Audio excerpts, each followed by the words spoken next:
Hayaan ng Panginoon na tayo'y humarap at lumakad sa mga pagsubok, mahirap man o napakabigat na pagsubok, upang hindi lamang ito pagdaanan, kundi malagpasan ito, pagtulong at pagsama ng ating Panginoon.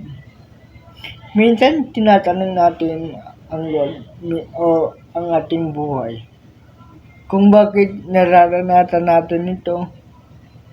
Mabuti naman yung ginagawa ko, nagbibigay naman ako sa aking kapwa, di naman ako madamot, sumusunod naman ako sa Panginoon, nagsisimba ako, magapo na ako sa simbahan, umaattend ako ng Bible study, nagbabasa ako ng Bible, nananalangin ako araw-araw.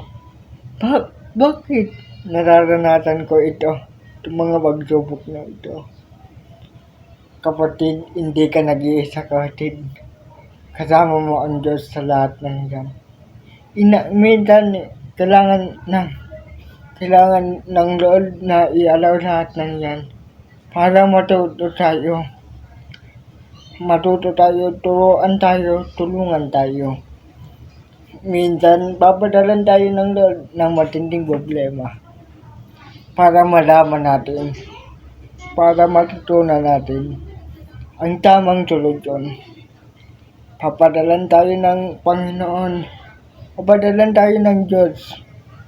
Iaalaw niya yung mga matitinding pagsubok para ito'y malagpasan. Kung maaalala natin ang mga Israelita, nangako ang Lord na ililigtas sila. Kasi ang mga Israelita po ay nanalangin at tumingi ng tulong sa Lord. Una, kinilala nila. Pangalawa, naniwala sila na kaya ng Diyos. Pangatlo, nanampalataya sila sa Diyos ni Abraham, sa Diyos ni Isaac, sa Diyos ni Jacob. Naalala nila yung mga ginawa ng Diyos sa kanilang mga ninuno. Kung paano sila ginabayan, tinulungan at iniligtas. Kaya dumaing sila sa Panginoon na iligtas sila sa pagkakalaya. Kaya isinugo ng Diyos si Moises bilang kanyang representante upang iligtas ang kanyang bayan. Sinabi niya kay Moises, gagamitin kita upang iligtas, ilabas, dalhin ang aking bayan sa masagana, malawak, mayaman na lupain. Doon pa lang may pangako na ang Lord na ilalabas sila. Minsan, kailangan lang natin panghawakan yung pangako ng Lord. Tulad ng mga Israelita. Minsan kasi, pag dumadaan na tayo sa mga pagsubok, doon pa natin nakakalimutan yung pangako ng Lord. Pangako ng Lord. Alam mo, kapatid, tayo binanganak ng kasalanan, ngunit hindi pumayag ang Lord. Kasi ang kasalanan ay kabayaran. Ang kasalanan may kabayaran yan. Yun ang kamatayan, kapatid. Ngunit hindi pumayag ang Lord na tayo'y mapunta at makaranas ng kamatayan. Kaya isinugo niya, katulad ni Moises, isinugo niya ang kanyang anak upang ang anak niya mismo ang mamatay sa krus ng Kalbaryo upang akuin lahat ng kasalanan mo, kasalanan ko, kasalanan ng ating lahat. kapatid, alam mo ba kung gaano ka kamahal ng Panginoon? Kung maalala natin ang ating mga ninuno, nung sila'y nagkasala, ayaw nila magpakita. Ang ating ninunong si Adan at Eva, ang pinakaunang ginawa ng Diyos na tao. Alam niyo ba nung nagkasala sila? Kasi nakita nila naniwala sila sa nakikita nila. Naniwala sila sa narinig nila at naramdaman nila na sinabi ni Satanas na masarap yung bunga ng kaalaman at karunungan. Na sila, hindi sila nakalimutan nila yung sundin kung ano yung sinabi ng Panginoon. Alam mo bang ayaw lumabas ni Eva at Adan pagkat sila'y ubad. Tinatawag si Adan ng ating Panginoon, Adan, Eva, nasan kayo?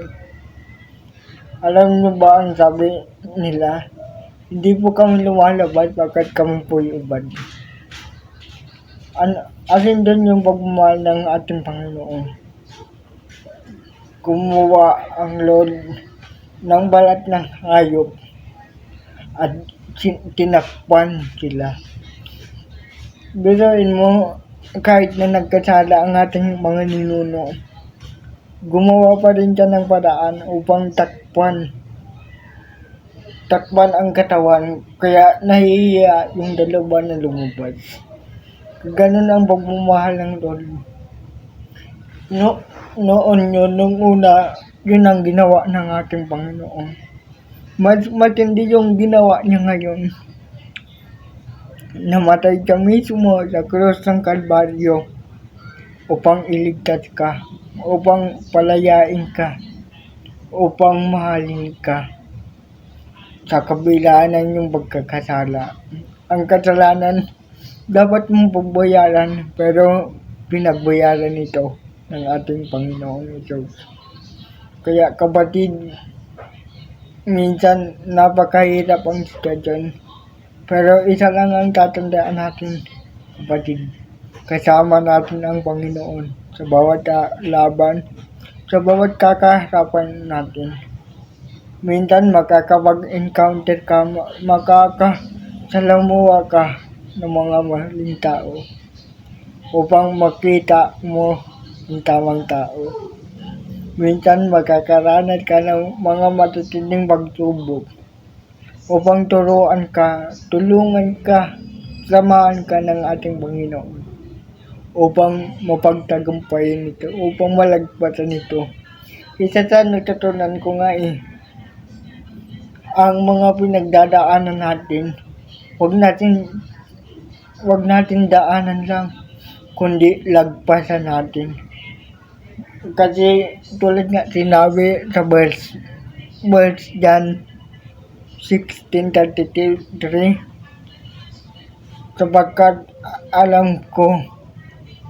sapagkat binigyan ko kayo ng kapayapaan kung saan magkakaranas kayo ng matitinding pagsubok, pagpigati. Ngunit lakasan ninyo ang iyong mga loob na pagtagumpayan ko na ang mundo. Kapatid, napagtagumpayan na yan ng ating Panginoon. Kung susunod lang tayo, kung mananampalataya lang tayo, kung kikilalanin lang natin. Parang lang natin ang Lord bilang coach. Diba?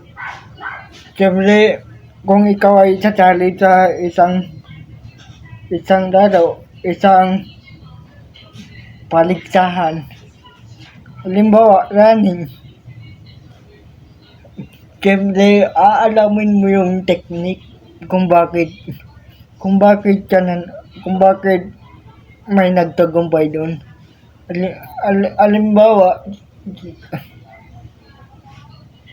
Isang halimbawa sa boxing, si Manny Pacquiao, diba, aalamin mo yung mga ginawa niya, aalamin mo yung mga kung paano siya nag-training.